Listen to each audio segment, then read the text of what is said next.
우리 한국 사람들에게는, 국민에게는 말입니다, 여러 가지 의무들이 있습니다. 그죠? 예를 들면은 꼭 수입이 있으면 뭐를 내라?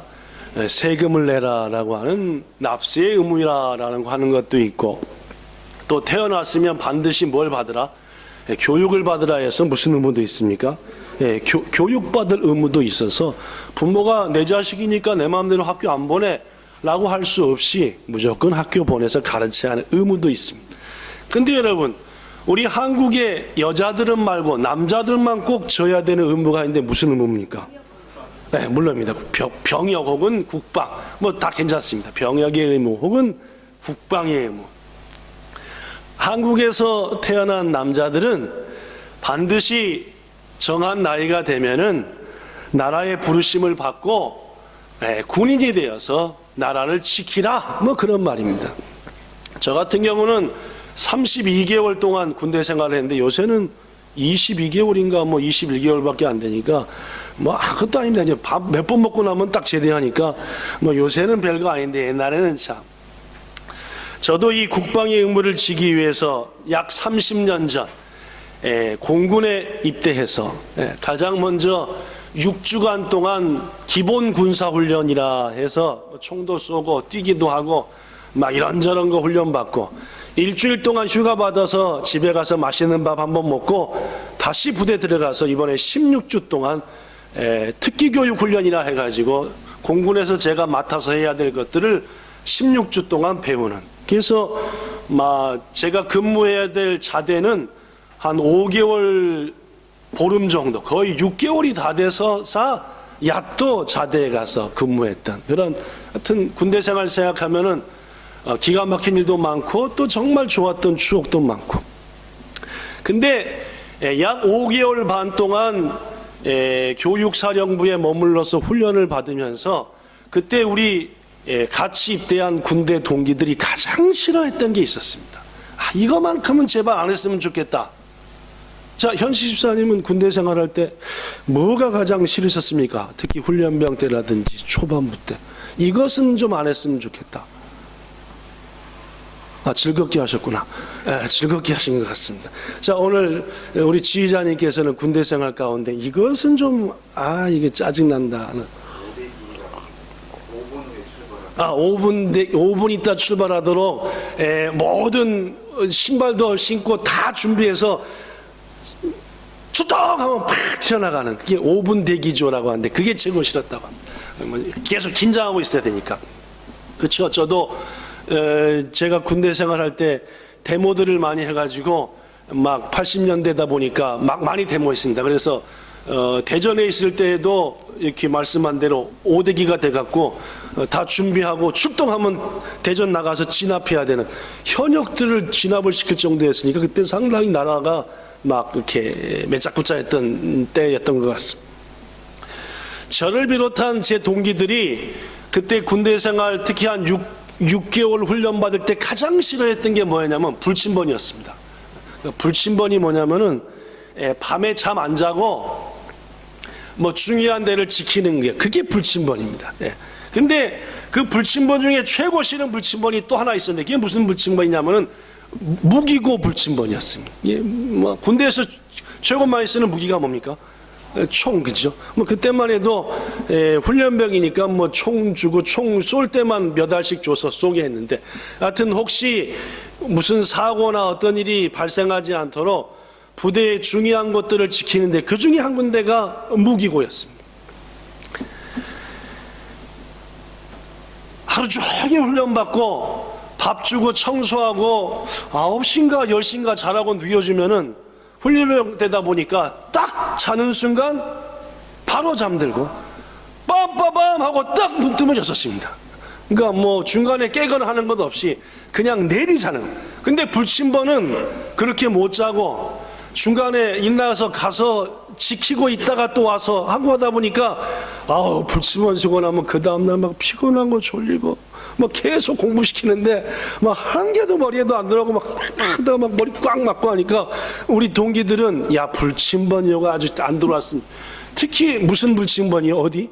무기고 불침번이 싫었던 것이 그 대전에 있는 그 훈련 교육사령부에 무기고 있는 데가 이게 웅덩이, 개천 이런 게 많이 있었습니다. 그다음에 뭐가 많았겠어요? 물이 많은 게 아니라 모기가 많았습니다. 물도 많았지. 이 군대 모기는 뭐 군인들한테 뜯어먹을 게 있다고. 거기 무기고 물침이 아니라 뭐지? 무기고 모기는 이 세가지고 우리 군인들이 입는 옷이 얇진 않습니다. 그런데도 불구하고 1시간 정도 불침번을 딱 쓰고 나오잖아요. 그러면은 이 옷을 뚫고 들어가서 물린 모기 자국으로 한 10대 군데가 그냥 그러니까 잠 못 자고 불침범 쓴 것도 지금 힘든데 모기한테 물려고 밤새 뭐하니라고 극리라고 못 자니까 막 그 다음날은 막 봉봉봉 해가지고 한 달에 한 번씩쯤 돌아오는 무기고 불침번이었는데 요거만큼은 좀 안 했으면 좋겠다. 막 그런 군대 생활 속에 기억이 있습니다. 아까도 말씀드렸지만 근데 무기고만 불침번 즉 지키는 게 아닙니다. 부대의 주위, 즉 철조망으로 둘러진 부대 주위마다 서서 지키지요. 또 부대 들어오는 입구도 지키지요. 군인들이 잠 잘 자라고 숙소가 있는 지역에서도 지키지요. 또 중요한 지역도 지키지요 하니까 나머지 군인들이 편안하게 잠잘 수 있는 겁니다. 여러분, 한 가지 물어보지요. 우리들이 잠들지 않고 깨어서 지킨다고 해서 우리에게 닥치는 모든 위험과 적들로부터 우리들의 것을 지킬 수 있습니까? 없습니까? 다시 한번, 우리가 깨어 있다 해서 우리에게 오는 모든 위험과 위기들을 100% 지켜낼 수 있냐 말입니다. 지킬 수는 있겠지만 100%는 불가. 왜냐하면 지키다 말고 뭐 할 수도 있고 죽을 수도 있고 말입니다. 또 지키는 것들이 떠들다가 어떻게 해요? 못 보는 사이에 악한 적들이 와서 필요한 것들을 뺏어가 버릴 수도 있고 말입니다. 그래서 우리의 믿음의 조상 중 솔로몬은 이런 말을 했습니다. 자, 읽어볼까요? 시편 127편 시작. 여기서부터가 중요합니다. 시작.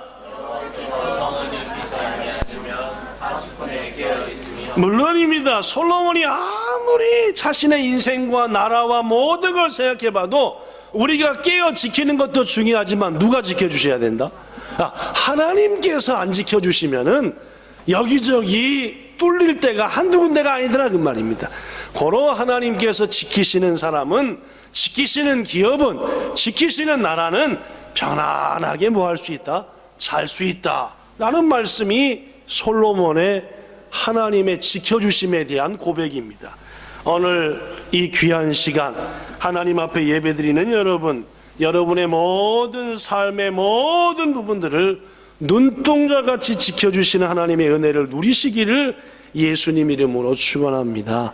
신명기 32장 10절에 보니까 자기의 눈동자처럼 자기 백성을 지킨다 하셨으니 여러분의 모든 삶이 이러한 은혜, 하나님의 지켜주시는 은혜로 항상 안전하기를 축복합니다. 성경을 보면요, 하나님께서 우리를 이 모양 저 모양으로 지켜주신다 하는 것들이 많이 등장합니다. 그 지켜주신다 하는 말을 할 때 자주 등장하는 말 중에 하나가, 따라하십시오, 파수꾼. 이 파수꾼이라는 말입니다. 파수꾼이 뭐 하는 겁니까? 지키는 게 파수꾼이죠. 그렇죠? 그러니까 성경에 보면은 하나님께서 우리를 지켜주시고 보호해 주시는데 이런저런 파수꾼을 우리를 위해서 세우사 우리를 뭐 하신다? 보호하고 지킨다 그 말입니다. 그래서 저는 성경에 있는 많은 파수꾼 중에 특별히 하나님이 우리를 위해서 세우신 세 파수꾼을 소개하고자 합니다. 그래서 그 세 파수꾼의 은혜를 살펴보면서 이야, 하나님이 이렇게 지켜주시는구나 하며 더더욱 주님 안에 용기 얻고 평강 얻는 우리 되기를 축원합니다. 첫 번째 파수꾼, 따라하십시오. 입술의 파수꾼. 첫째 읽읍시다. 시작.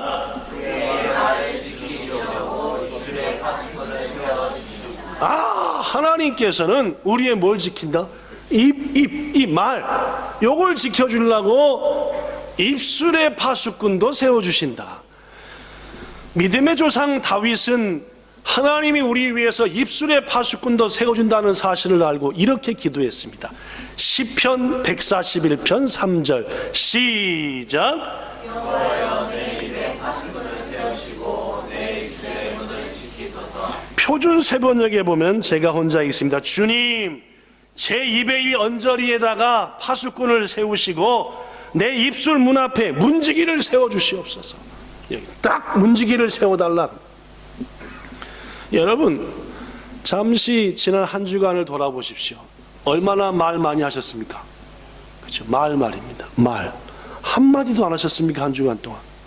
그렇지 않죠? 그죠? 예. 엄청나게 많이 말씀한 분도 계실 것이고, 또 여기 중에서는 목사님 일이 너무 바빠서 말할 시간이 없습니다. 또 온통, 아무리 말할 시간이 없어도 곰곰이 생각하면 일주일 동안 우리의 입을 통해서 많은 말들이 나갔습니다. 우리는 지난 한 주간 동안 곰곰이 생각해 볼 때 말과 함께 우리의 삶이 이루어졌습니다. 그렇죠? 내가 말하고 또 말을 듣고 내 의사를 표현하는 가운데 사람들은 말로써 사람을 사귀고 또 말로써 만나기도 하고 헤어지기도 하며 말로써 사람을 세우고 말로써 내 생각과 뜻을 상대에게 전합니다. 바로 이러한 이유 때문에 말은 우리의 삶에 있어서 상당히 많이 쓰이는 겁니다. 가장 아름다운 덕목 중에 하나인 사랑도 뭘로 표현합니까? 말로써 표현합니다. 그렇죠? 표현하지 않으면 잘 모릅니다. 그렇죠? 여러 가지로 표현하지만은 그 중에 말로써도 표현한다는 말이에요. 말은 한마디로 우리의 마음을 누구한테 전할 수도 있기도 하고, 말은 그 한마디를 가지고 사람을 세우기도 하고 용기를 주기도 하고, 더구나 이 말이라고 하는 것은 복음을 전파한 우리의 선배들에게, 우리에게 있어서 너무너무 중요한 것입니다. 전도자들이 뭘로 하나님 말씀을 선포합니까? 말로써 전했습니다.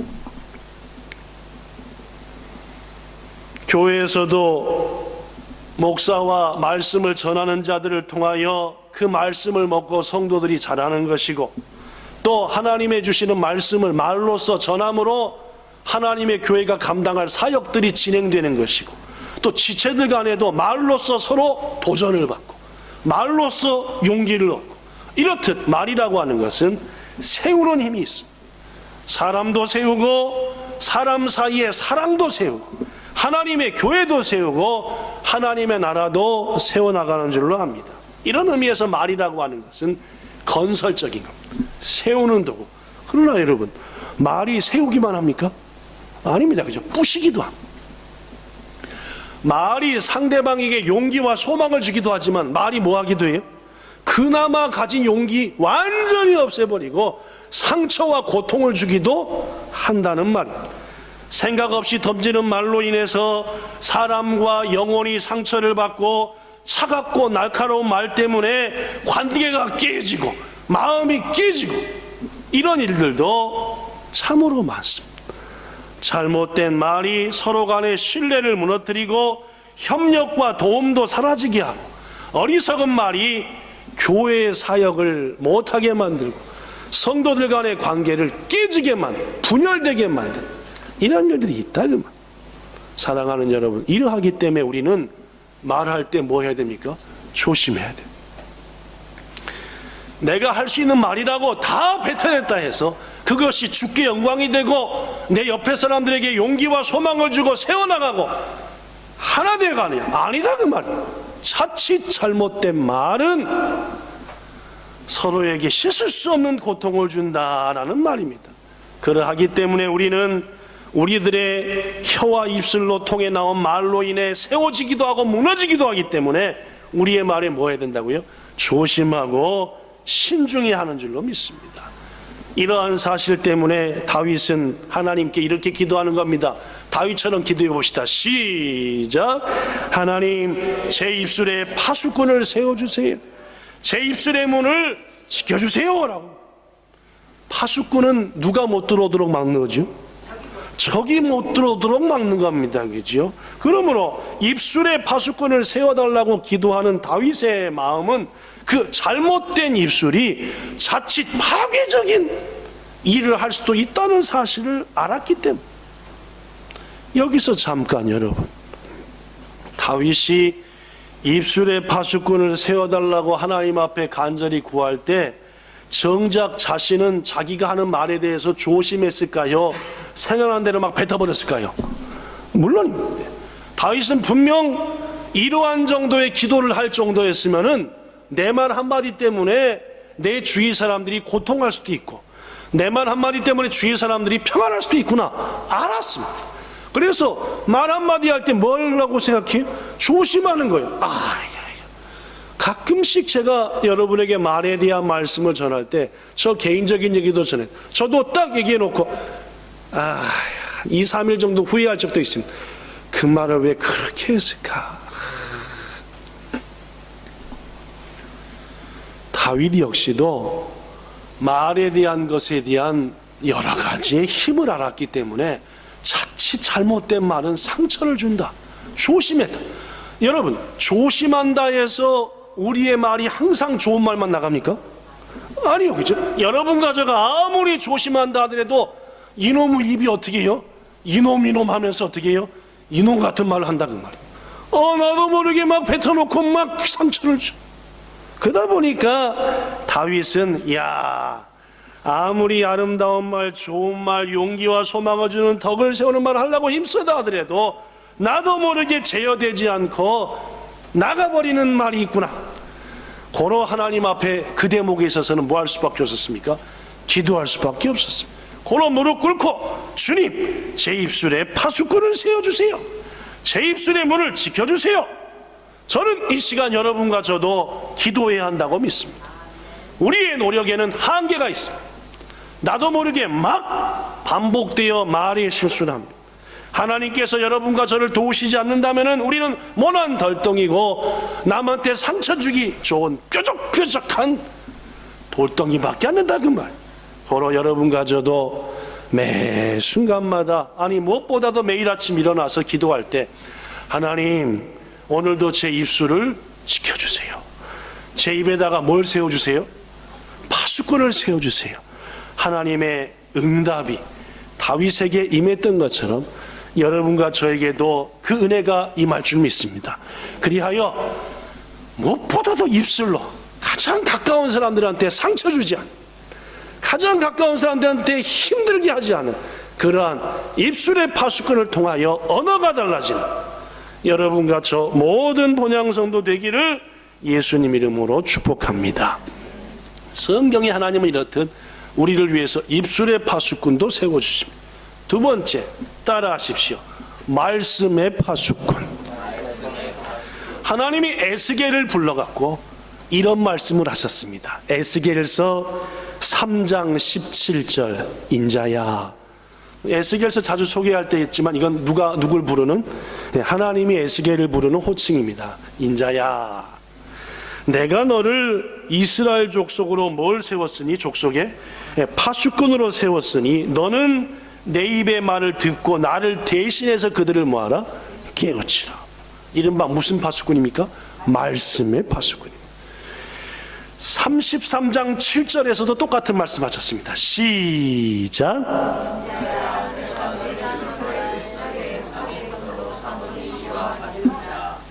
계속.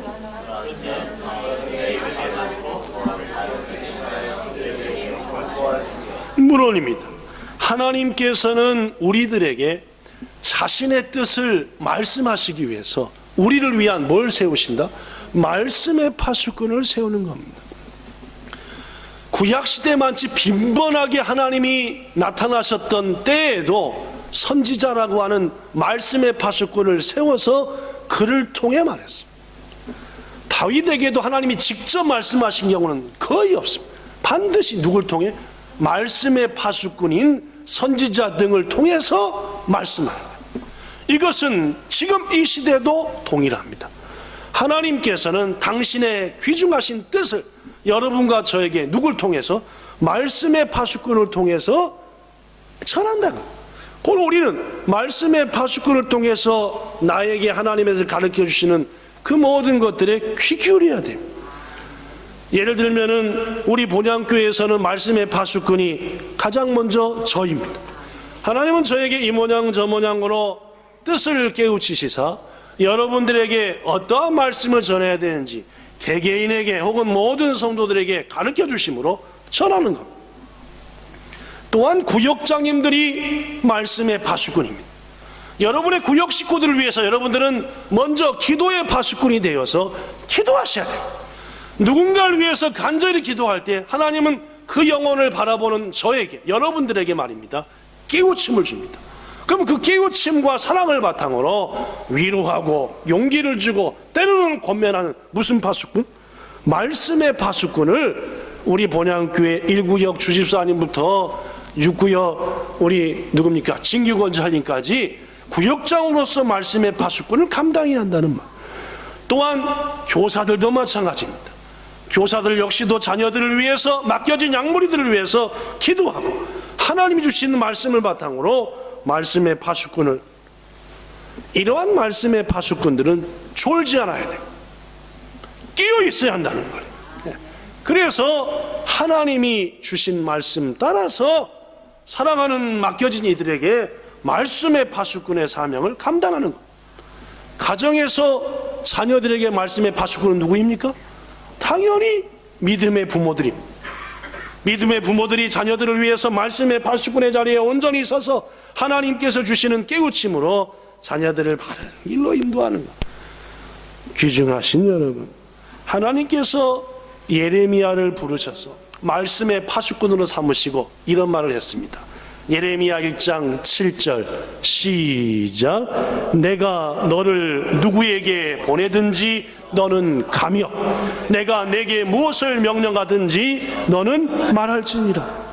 말씀의 파수꾼으로 세워진 예레미야한테 누구한테 널 보내든지 너는 아멘 하고 가라고. 두려운 곳에도 싫은 곳에도 어떤 곳에도, 그리고 가서 누가 한 대로 내가 너한테 말한 그대로 전하라고. 말씀의 파수꾼의 사명의 가장 중요한 것은 누구에게든지 순종해 가는 겁니다. 그리고 자기 말을 뭐하지 말고 섞지 말고 누구의 말을? 하나님의 말을 전하는 겁니다. 예레미야 1장 9절 예레미야가 말합니다. 여호와께서 그의 손을 내밀어 내 입에 대시며 여호와께서 내게 이르시되 봐라 내가 내 말을 누구한테 뒀다? 네 입에 뒀다. 고로 가서 담대히 뭐하라? 말하라. 전하라. 성도 여러분, 우리는 이 땅 일본에 하나님의 말씀을 전할 말씀의 파수꾼인 줄로 믿습니다. 무슨 뭐 가서 막 사정을 하고 할 필요 없습니다. 담대히 주의 뜻을 뭐하면 돼요? 전하는 것. 거두시는 건 누가 하시는 것입니까? 하나님의 말입니다. 하나님은 이렇듯 우리 주위에 하나님의 뜻을 전할 말씀의 파수꾼을 세우시기도 하시고 여러분과 저를 말씀의 파수꾼으로 만들기도 하시고 나가서 전하게 한단 말이에요. 귀중한 여러분, 온전한 믿음은 하나님의 말씀을 통해 시작됩니다. 고로 성경은 믿음은 뭐에서 난다? 들음을 통해서 자란다. 들음을 통해 난다 했습니다. 부디 말씀이 있는 곳을 사모하십시오. 말씀에 귀 기울이기를 기뻐하십시오. 말씀의 파수꾼이 뭐라고 말씀하시는 간에 아멘하고 순종하는 게 바른 신앙이라 했습니다. 잘못된 신앙의 가장 대표적인 것은 내 생각으로, 내 경험으로, 내 의지로 신앙생활하는 것. 그건